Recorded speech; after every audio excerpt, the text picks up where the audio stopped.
اعوذ باللہ من الشیطان الرجیم بسم اللہ الرحمن الرحیم نحمدہ ونصلی علی رسول الکریم۔ محترم ناظرین و سامعین کرام، السلام علیکم ورحمۃ اللہ وبرکاتہ۔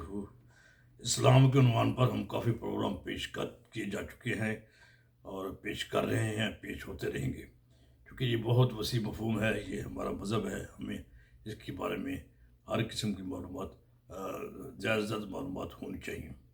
آج کی گفتگو بھی اسلام ہی کے پر ہی ہوگی۔ اس میں اسلام کی لفظی و معنوی ظاہری و باطنی تشریح و توضیح کی جائے گی اور ان کی روشنی میں اسلام کا مدعا اور مقصد کھل کر سامنے آئے گا انشاءاللہ۔ دیکھا جائے گا کہ ہم نے بطور مسلم اسلامی تعلیمات کا مقصد کہاں تک حاصل کیا ہے۔ برادران عزیز، میں پھر دوبارہ یہ بات کہہ دوں، میں ذرا زور دینا چاہتا ہوں اس بات پر کہ سب سے پہلے ہم لفظ اسلام پر بات کریں گے اور جاننے کی کوشش کریں گے کہ اس لفظ کا درست مفہوم کیا ہے، اور اس کے بعد اس کے مفہوم معنی کی روشنی میں اس کے پیروکاروں کی کیا کیا ذمہ داریاں ہیں اور اسلام کا ان سے کیا مطلوب ہے، اسلام ان سے کیا چاہتا ہے اور ہماری کیا ذمہ داری ہے بطور مسلمان۔ سب سے پہلی بات یہ سمجھ لی جائے کہ اسلام عربی زبان کا لفظ ہے، اس کا معنی سالمہ ہے، سین لام میم۔ اس کے مشتقات میں جیسے کہ میں پہلے بیان کر چکا ہوں، اسلام، سلامہ، مسلم اور استسلام و سلمہ وغیرہ ہے۔ لغوی اعتبار سے اسلام کا لفظ اردو زبان میں امن و سلامتی، حفاظت، تحفظ، دعا، تسلیم و رضا، صلح و عاشتی، اطاعت و فرمانبرداری، ترقی و خوشحالی اور آفات و مصائب وغیرہ سے نجات وغیرہ کے لیے استعمال ہوتا ہے۔ انگریزی زبان میں اس کے معنی ہے ویل بینگ، ان امپریجننس، ساؤنڈنس، انٹیکٹنس، سیفٹی، پیس اور سیکورٹی وغیرہ۔ اوپر بیان کردہ برادران عزیز مختصر تمہیدی تشریح و گفتگو کے بعد اب آئیے واقعاتی، داخلی، خارجی، تمثیلی، تاریخی، جغرافی، عددی، قرآنی شواہد جن سے واضح ہوگا کہ اسلام کی اہمیت و حیثیت کو اس کے سیاق و سباق میں بہتر طریقے سے اجاگر کرنے کے لیے ہماری تہذیب، ثقافتی کردار کے حامل ہونے کا کیسے امین قرار پاتا ہے۔ سب سے پہلے لفظ سلام کے معنی میں حقیقت واقعہ ہمیں سمجھنی چاہیے۔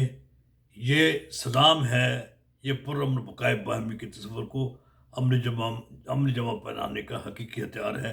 یہ صرف مذہب نہیں ہے، یہ دین ہے، یہ بہت وسیع مفہوم رکھتا ہے۔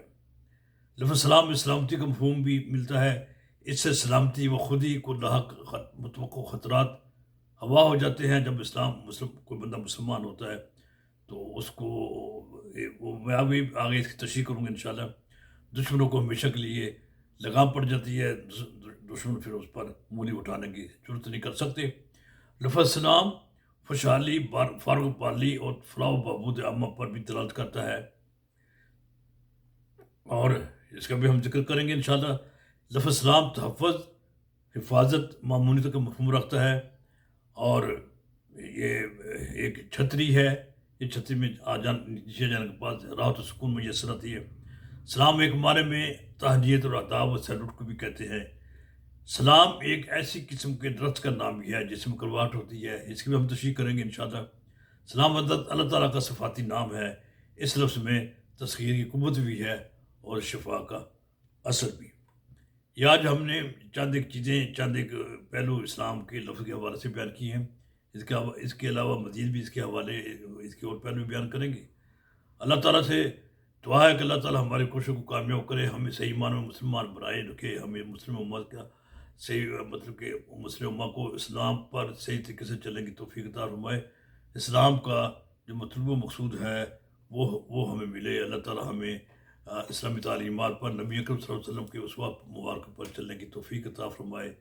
اللہ تعالیٰ ہم سب سے راضی رہے، اللہ تعالیٰ ہماری خطاؤں کو، ہمارے گناہوں پر پردہ پوشی فرمائے، ہمیں ہمت، جرت اور ہمیں عقل اور ہمیں والہانہ عقیدت، محبت کے ساتھ ساتھ ہر وہ چیز عطا فرمائے جس کی دعا نبی اکرم صلی اللہ علیہ وسلم نے فرمائی تھی، اور ہر اس شر سے بچائے جس شر سے نبی اکرم صلی اللہ علیہ وسلم نے پناہ مانگی تھی۔ اللہ تعالیٰ ہم سب کا حامی ناصر رہے۔ والسلام علیکم ورحمۃ اللہ وبرکاتہ۔